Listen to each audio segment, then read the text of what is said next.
página 48. Não, ué. 48 nós já corrigiu. A gente já Mas, corrigiu metade dela. então vamos lá, letra C da página 48. Tá? De que forma a proximidade ou a distância do mar poderia interferir na alimentação dos grupos indígenas? Então, eles tinham acesso à caça e a frutos e raízes.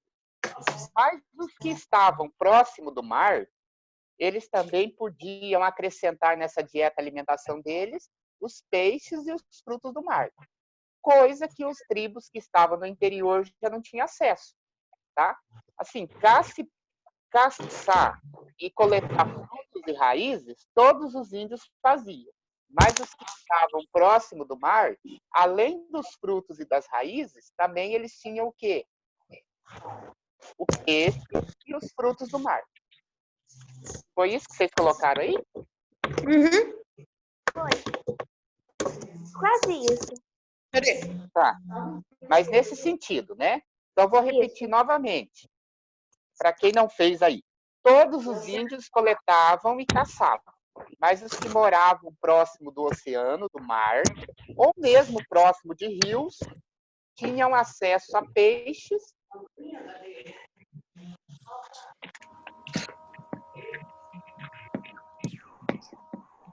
Ô, Nicolas, você pode colocar assim: todos os índios caçavam e coletavam. Todos os índios caçavam e coletavam.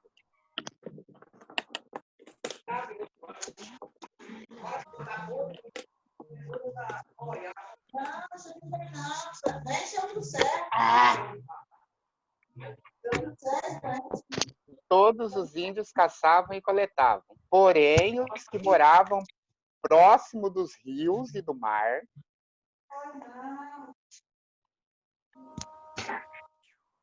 Nossa, que cheiro de álcool. Voltou a energia, professor? Sim, voltou. Eu estava na aula do. Voltou. Na aula do 8º ano quando voltou. Voltou e BUM! De manhã eu estava no escuro, né? Nossa, é muito estranho quando acaba a energia. Micro-ondas, quando acaba a energia, pifu! Amigo, vou pegar a extensão e já volto. E as tribos que estavam próximos de rio e do mar, né? Elas tinham peixes e frutos do mar, certo? Então vou passar para a letra D. De que forma o clima poderia influenciar no modo de vida dos indígenas? Alguém fez essa? Eu. Lê para mim. Pois se não chovesse, não teria a plantação e a comida para eles comer. Tá. E outra coisa que você pode acrescentar aí, Thalita, é que nas regiões sul, fazer casas mais fechadas, porque lá era mais frio. E na região norte, não. Por exemplo, lá na região sul, os pesquisadores descobriram que os índios pegavam as conchas do mar e faziam casas com elas, que eram os sambaquis. Porque lá, você imaginou o índio que morava lá no Rio Grande, que lá neva? Ele não pode ter a mesma construção que um índio que mora lá no Nordeste, no Amazonas.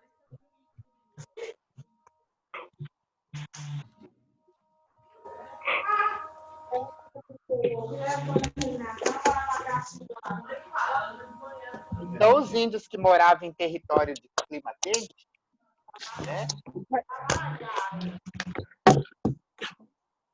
eles tinham, eles podiam ter casas mais simples. E os índios que moravam em região chuvosa e mais fria tinham que ter abrigos mais fechados, como cavernas, por exemplo. Eles optavam pelas cavernas. Sim. E não somente algumas casas mais simples de palha. Então, para quem errou aí, para quem não fez, coloca assim: de acordo com o clima, eram as habitações dos índios. Se era a região mais fria, eles preferiam as cavernas. Se eram regiões mais quentes, eles preferiam as casas feitas de palha.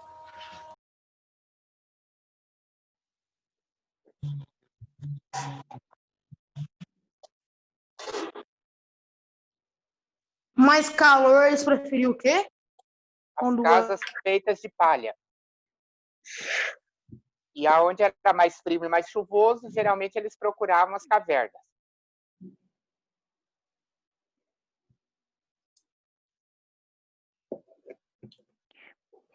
Ah, mais calor? Mais... Ah, tá.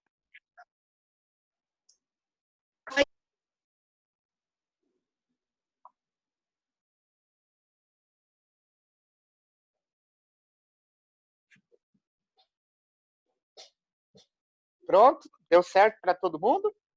Sim. Então vamos para a página 49. Vocês já passaram certo lá na 46, na 48? Sim.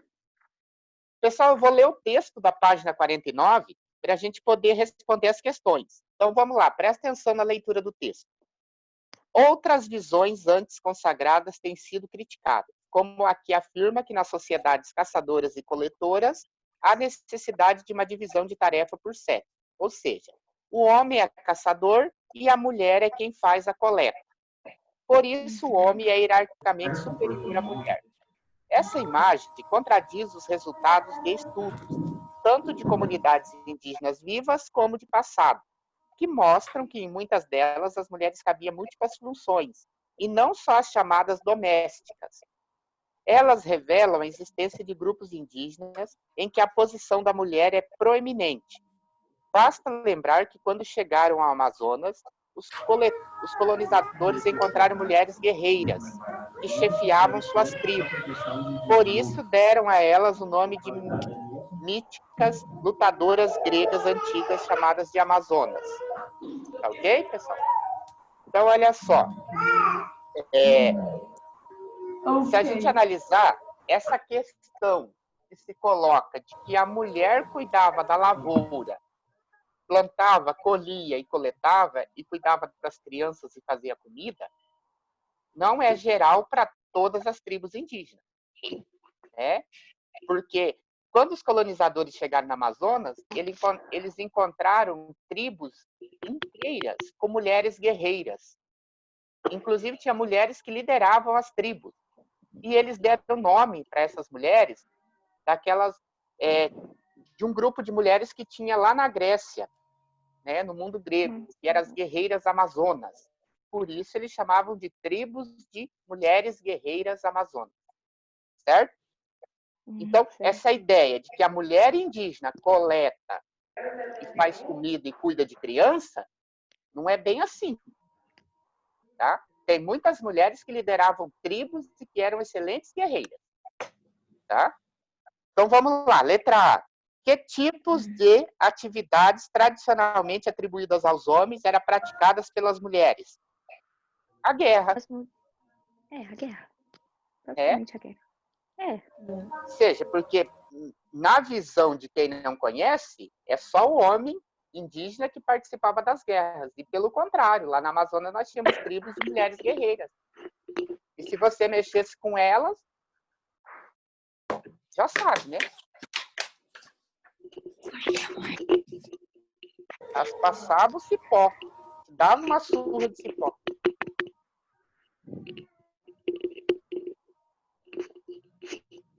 Eita.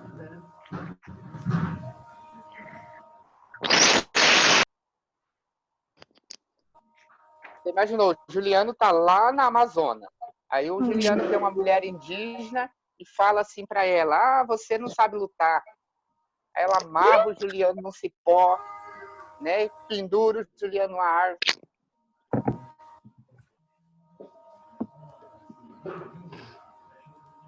Eu tô imaginando encontrando um índio, aí eu cheguei e falei assim, você não sabe lutar. Ele pega e dá uma flechada em mim e sai arrastando.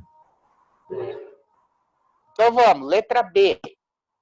Que fator possibilita a renovação do conhecimento histórico e a descoberta de outras versões para uma mesma história? O que possibilita a gente trocar de ideia, a gente descobrir que não era daquele jeito, mas que era de um jeito diferente? Com os estudos. Os estudos, né?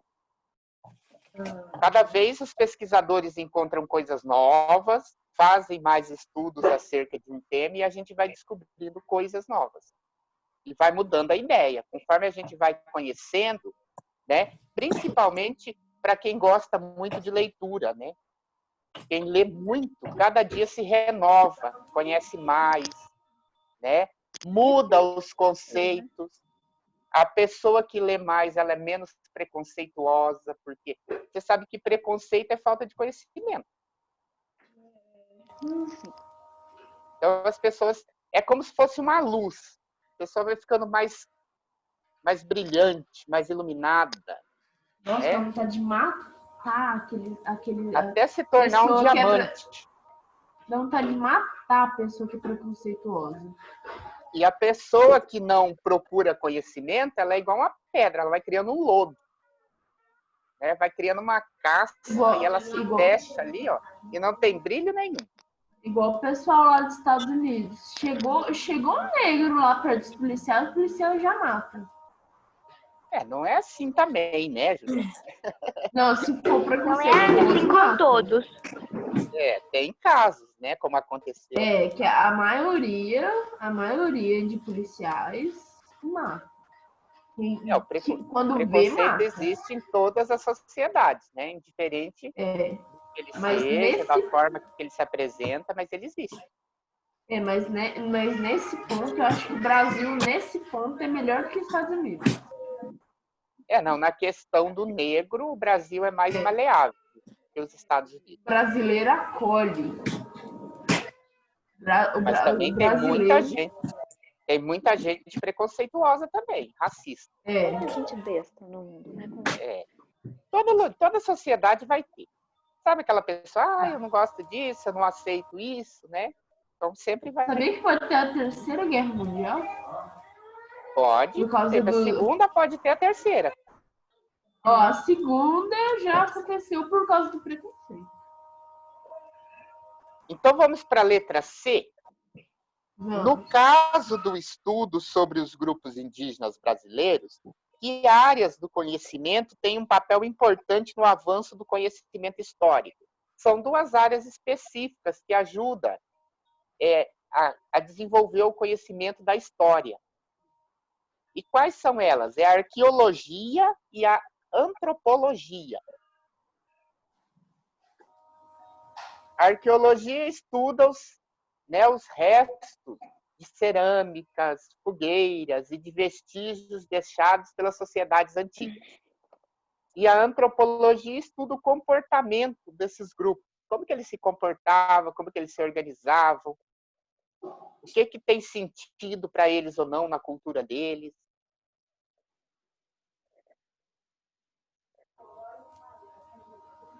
Então, arqueologia e antropologia. Antropologia. Lá na página 50 agora. Passa certo e vamos lá para 50. Observe novamente a imagem de abertura do capítulo, a qual mostra os indígenas trabalhando para os colonizadores. Olha lá no mapa. Você vai ver um grupo de indígenas cortando para o Brasil para os portugueses. E responda a questão. Qual foi o impacto da colonização na organização do trabalho indígena? Os índios eram considerados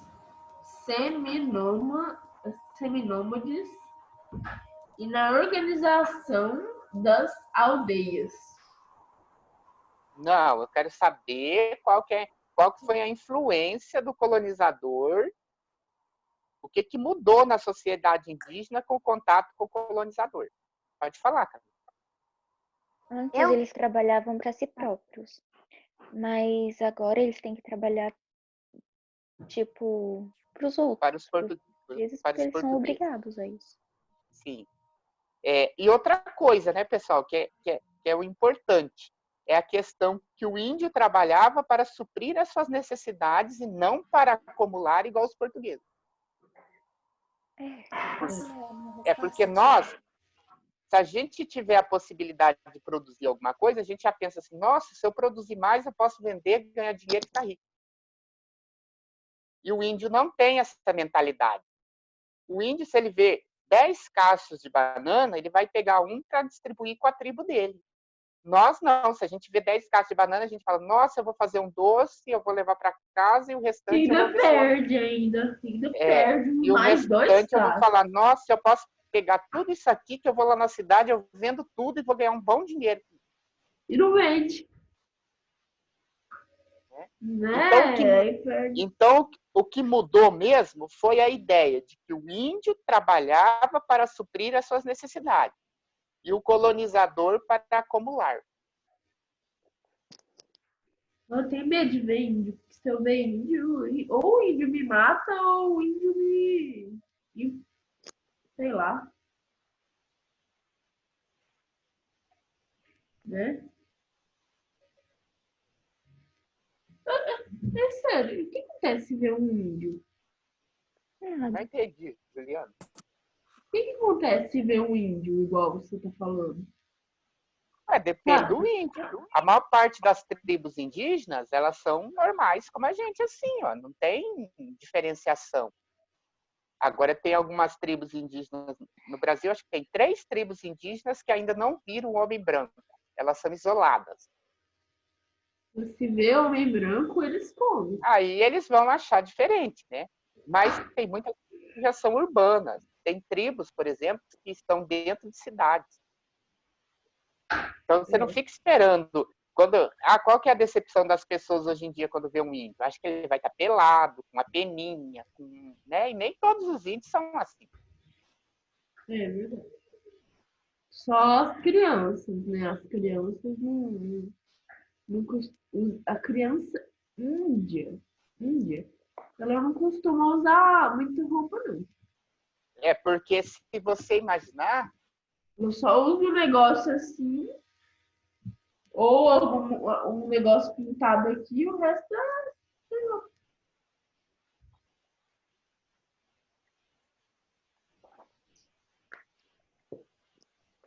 então eles já estão muito envolvidos com a cultura do homem branco. Né?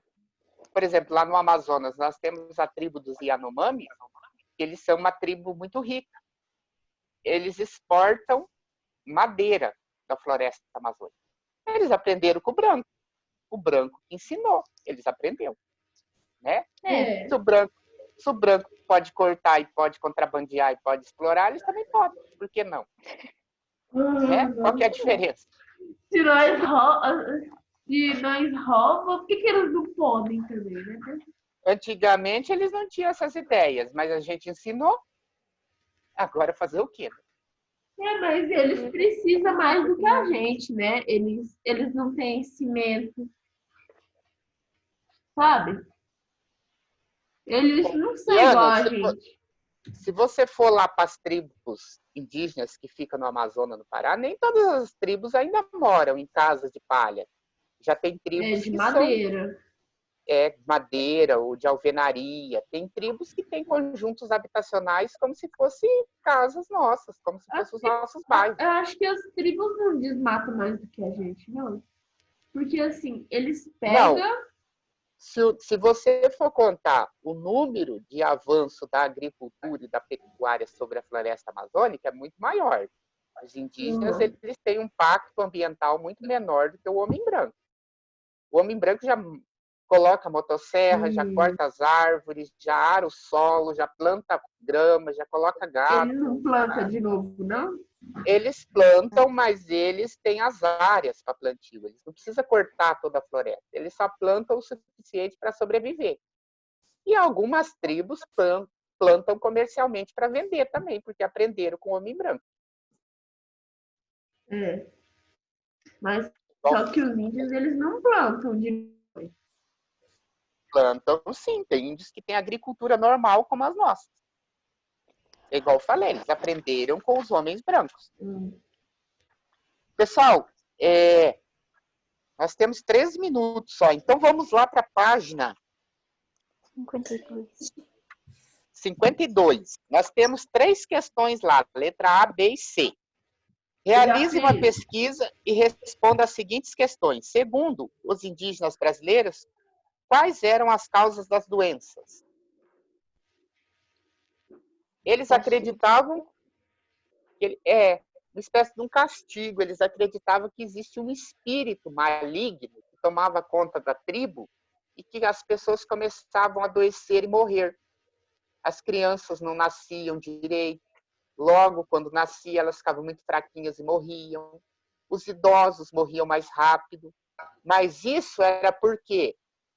Porque a terra estava produzindo pouco e faltava alimentos. Aí eles mudavam de uma região para outra, que eles falavam uma terra sem males. Mas o que era o mal da terra? Não era um espírito que vinha lá. Era porque a terra ficava fraca, deixava de produzir, faltava alimentos, eles mal nutridos ficavam mais suscetíveis a doenças. Aí eles mudavam para uma região, cortava a mata, a terra era fértil novamente, produzia muito alimento e a saúde voltava na tribo. Não é porque tinha espíritos, mas era uma crença.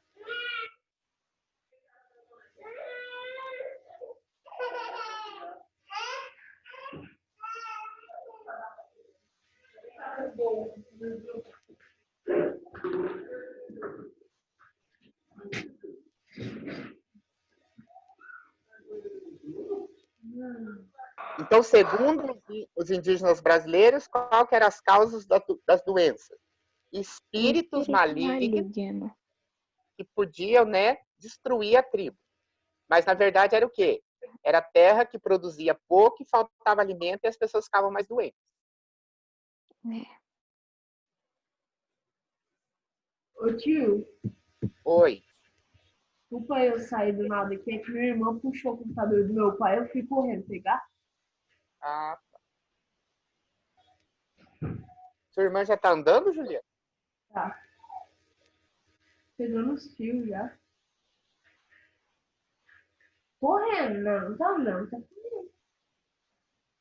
Então, vamos para a letra B.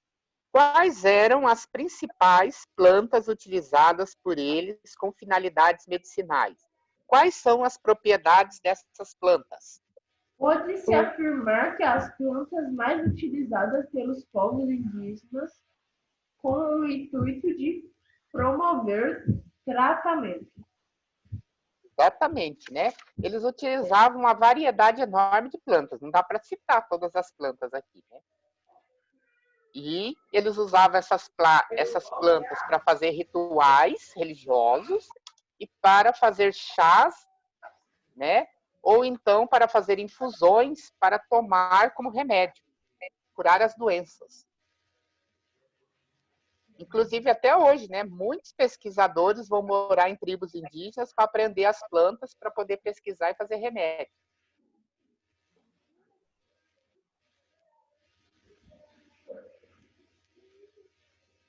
Vocês já tomaram algum chá para alguma dor? Já. Tá.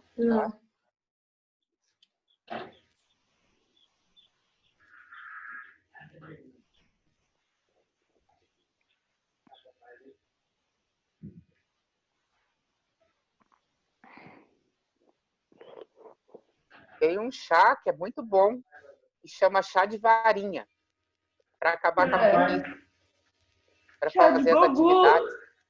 Chá de bambu para crescer. Esse é fazer chá de bambu para crescer. É mentira, tá, pessoal? É mentira, tá? Não vai tomar chá de bambu, não, que eu acho que deve ser até veneno. Ao invés de crescer, vai encolher. Eita, não. Vai murchar. Quer dizer, ó, ao invés de crescer, vai subir. Vai subir, ué. Vai morrer, aí os bichinhos vêm comendo você assim, ó. Aí depois não fica nada, só o sangue. E o cabelo. E o olho. Tá. Podemos passar para C? Sim. Você já utilizou ou conhece alguém que ainda utiliza as plantas com o objetivo de curar doenças? Geralmente, quem ainda utiliza as plantas são as pessoas mais idosas, né? Os avós.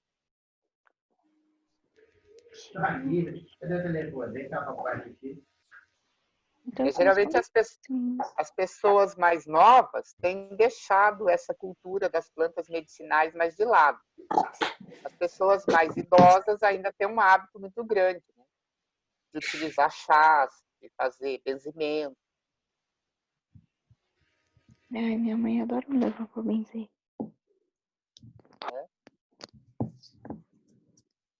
E conforme a cidade vai aumentando, as pessoas vão ficando mais corridas, vai vindo a modernidade, vai esquecendo desses hábitos, né?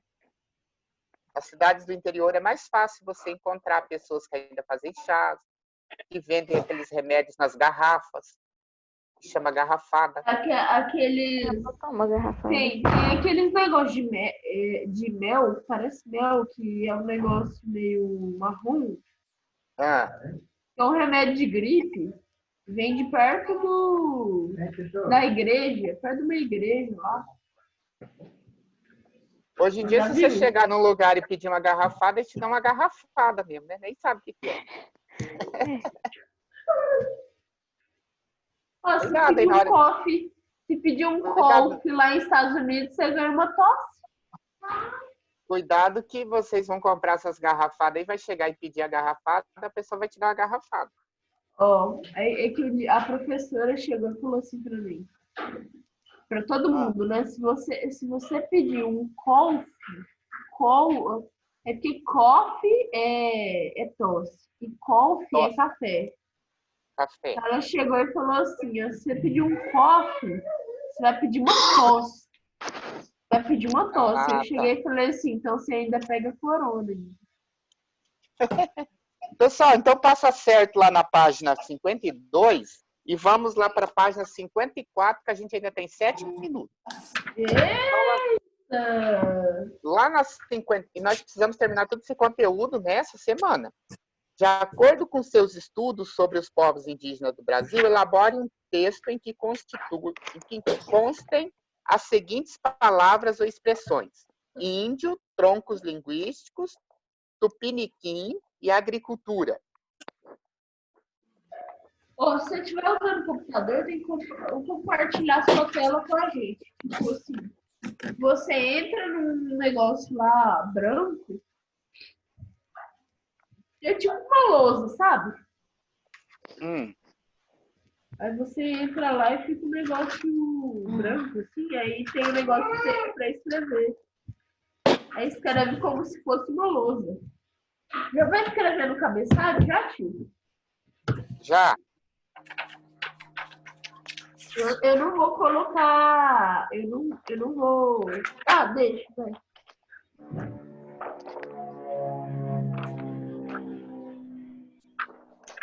Oxi.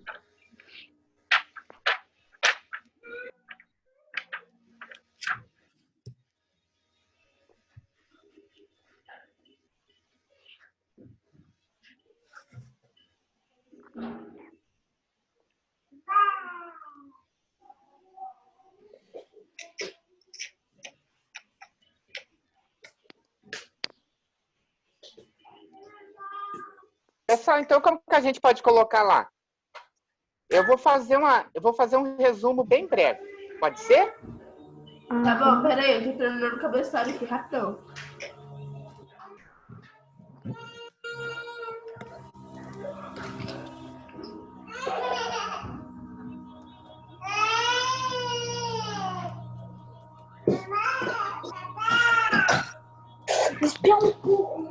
Não, não vou esperar um pouco, não.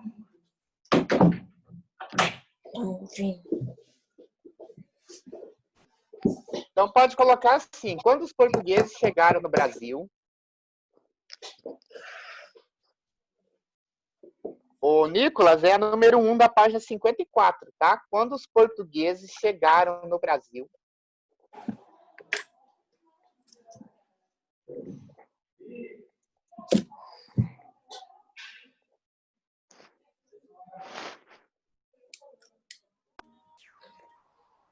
Peraí. Agora pode começar. Peraí, página 54. Quando os portugueses chegaram no Brasil,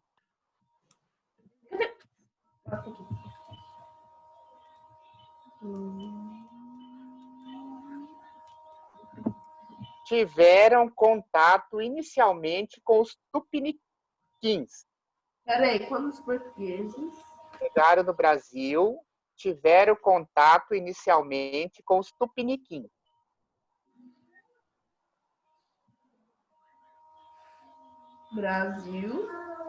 tiveram no Brasil, contato com os tupiniquim.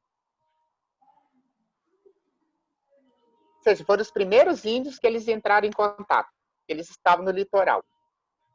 Os Tupiniquim é maiúsculo, né? É. Tiveram contato com os tupiniquins. E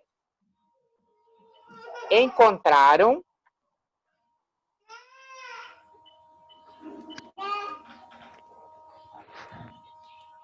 povos de vários troncos linguísticos, ou seja, povos falando várias línguas.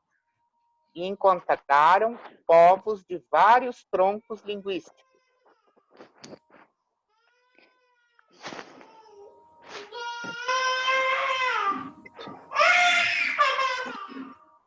E encontraram povos de vários troncos linguísticos.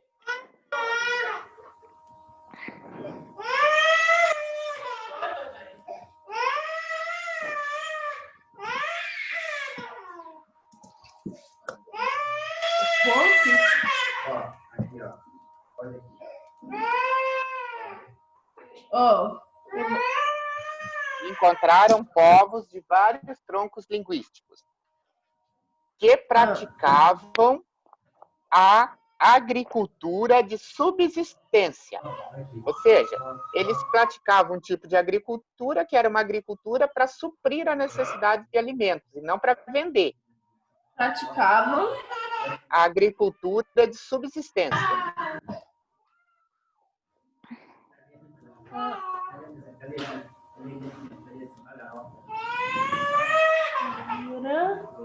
De Subsistência.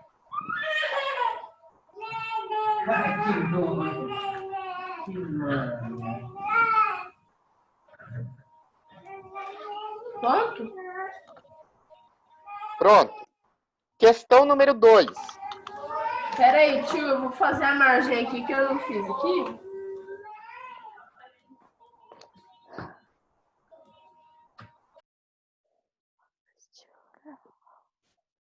Com base nas informações estudadas a respeito da cultura indígena, relacione as duas colunas. Então, eu vou lendo e a gente vai relacionando. Em sua produção, era usado cascos de tartarugas, ossos e madeira. Isso tem a ver com o quê? Instrumentos musicais? Instrumentos musicais, isso mesmo, letra B. Tinha uma função mágica em caçadas e rituais. As máscaras. Eles usavam as máscaras porque eles acreditavam que tinha uma função mágica. Eles eram super-heróis. Agora a próxima. As tintas usadas eram feitas com urucum e jerimum. Pinturas corporais. Exatamente. Letra D. Pinturas corporais. E A a outra cerâmicas. Sua produção é uma indicativo de desenvolvimento agrícola do grupo. A letra A, cerâmica. Você sabia que nas tribos indígenas, em todas as sociedades, mesmo as que não fossem indígenas, a cerâmica só se desenvolveu depois que a agricultura já estava mais moderna?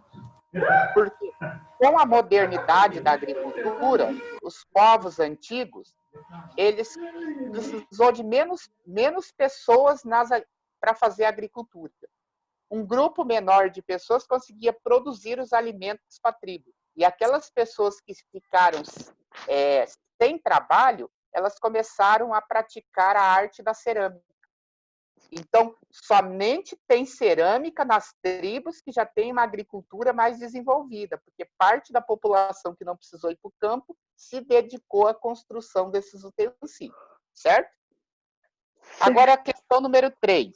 Muitos dos registros sobre o modo de vida dos indígenas foram feitos por europeus, que chegaram às terras brasileiras no século XV e passaram a colonizá-las no início do século XVII. Segundo esses europeus, os indígenas encontravam-se atrasados em seu desenvolvimento e viviam como bárbaros, principalmente por causa da realização de rituais antropofágicos. Explique o significado desses rituais no contexto da cultura indígena. Então, coloca assim, que os rituais antropofágicos tinham um sentido mágico, religioso. Os rituais Antropofágicos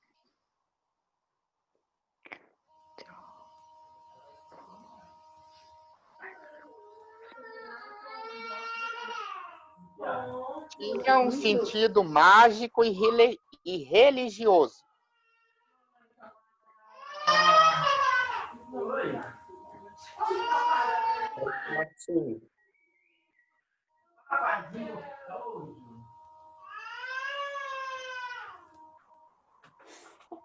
Vírgula. Diferente do canibalismo.